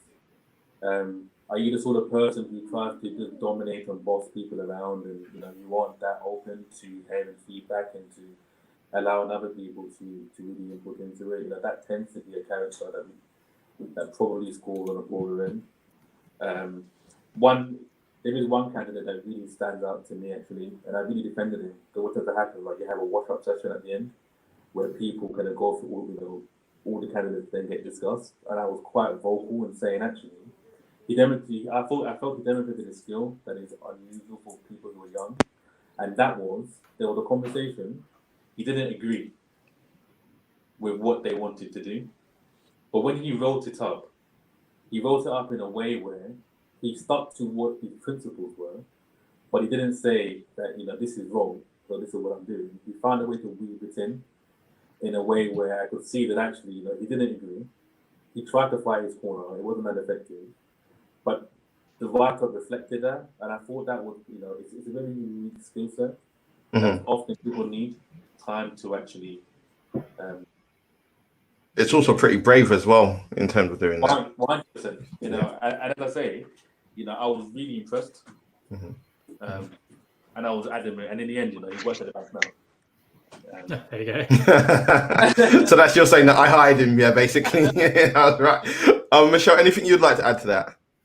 Yeah, I think it's obviously important in terms of the qualifications. That's the first thing that people look at, obviously, on your CV and everything. So that is an important part. But I think when I'm interviewing, I'm looking for personable skills, I would say. Someone that kind of comes across as someone that you would like to work with, because that's the most important thing. You're working with lots of different people within my industry anyway.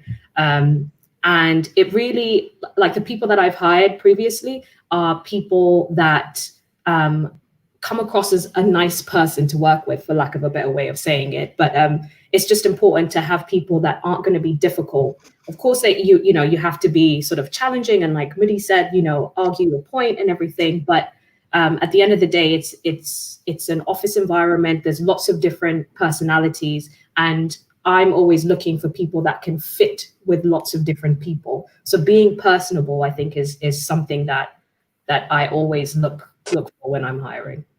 Brilliant. Neville? So I think, so in the banking world, I touched on earlier, I think it's quite such a broad field. I think there's probably 2 or 3 different entry paths. You probably have experienced professionals kind of moving in the industry, but then for the audience, probably similar to what Moody and Michelle said, they're kind of a graduate entry path. But I think also in banking as well, you have like an apprenticeship scheme, which doesn't necessarily it's not heavily reliant on academia. Yeah, and when we're doing those sort of interviews, it is similar. We're looking for people who can demonstrate that they're able to kind of learn. At the bank, we have kind of a robust training program we'll put people through. So it's really looking to kind of match people with the skill set that we think will be suitable to kind of learn and grow and develop their careers.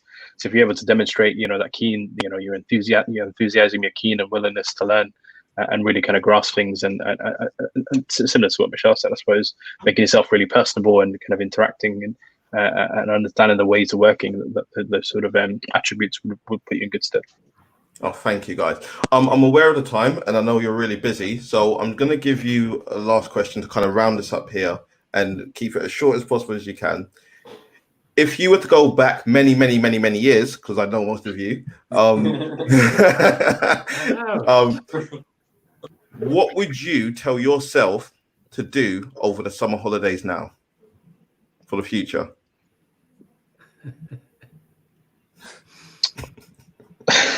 So I spent most of my summer holidays probably playing computer games. I'd probably say don't do that.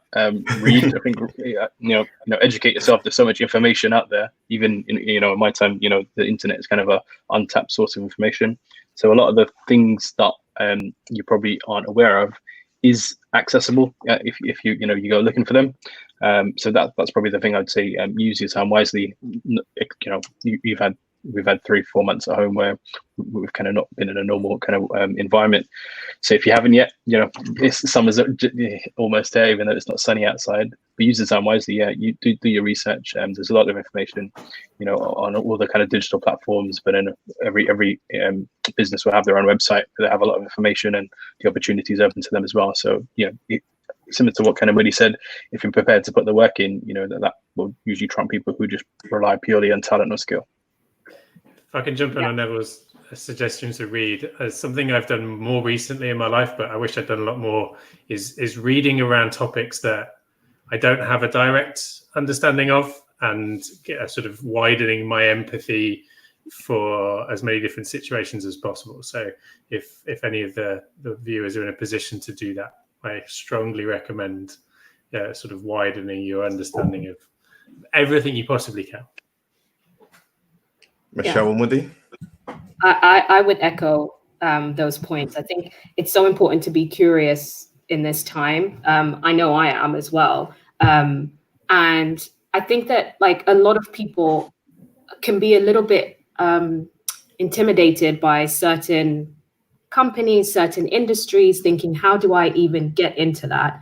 But I would say, ask the questions and reach out to those people. Find the websites, look up what exactly the company does, and send someone an email. I think most people would be open in terms of sort of explaining what they do, telling you how to get into different things. I know I did that when I was a bit younger because I was so interested in working for Channel 4, for example. So I sent someone an email and they explained that they had different placements and that was my route in. So I was thinking, right, when I turn 16, that's exactly what I'm going to do. So ask the questions, find, whatever company you think or whatever industry interests you, then find out about it. Because there's people at the other side of it that are sat there and have all this knowledge and, they're willing to share that knowledge and information. Absolutely. And Moody? I do agree with that point. I think it's really important to have conversations with people because you get insights from when you speak to people that you wouldn't necessarily be able to see just by reading it online. And certainly, it can be quite difficult at times also to really convey what it is you're trying to, really kind of explain sometimes in black and white. So I do echo some of those sentiments. I do also probably think it's useful to try to think about doing things, given that you have a bit more time now that you may not have had time to do. I do recognize that people have different kind of passions, but I think it's also really quite important to look into the future. We know that the world is becoming more digital. And you want to be prepared to be able to take advantage of the future opportunities. And even if it's just getting a feel for what it's about, you don't even necessarily need to kind of know the ins and outs, but having an appreciation for how or what tools exist to be able to kind of help solve your problems, I think is an important kind of way of thinking that will probably put you in really good stead kind of throughout your life. Yeah, that's me. Thank you, guys. I want to say a big thank you to all of you for coming on and giving up your time today. I know the crowd and audience thoroughly enjoyed it. Real bonus, and thank you for giving back to the community. The only thing I would just add to that is when you're of age, set up a LinkedIn account and start networking, and say you can put down you're a student, because I think that's one of the things of being bold and making that first step and reaching out. It's changed from when I was in school, where you go to networking events and have a badge and say, my name is Lawrence and here's my business card or stuff like that. It's like Moody said, it's very digital. So when you're of age, I have to say that because safeguarding, set up a LinkedIn account and start reaching out to people as well. So guys, a big thank you. And to the audience, we'll be back at 2:00. And we've got a marketing lead from Channel 4, a BBC presenter, a radiographer, a firefighter, many in the afternoon. So thank you and see you at 2:00. Thank Cheers, you, guys. Thanks. Thank you. Bye-bye.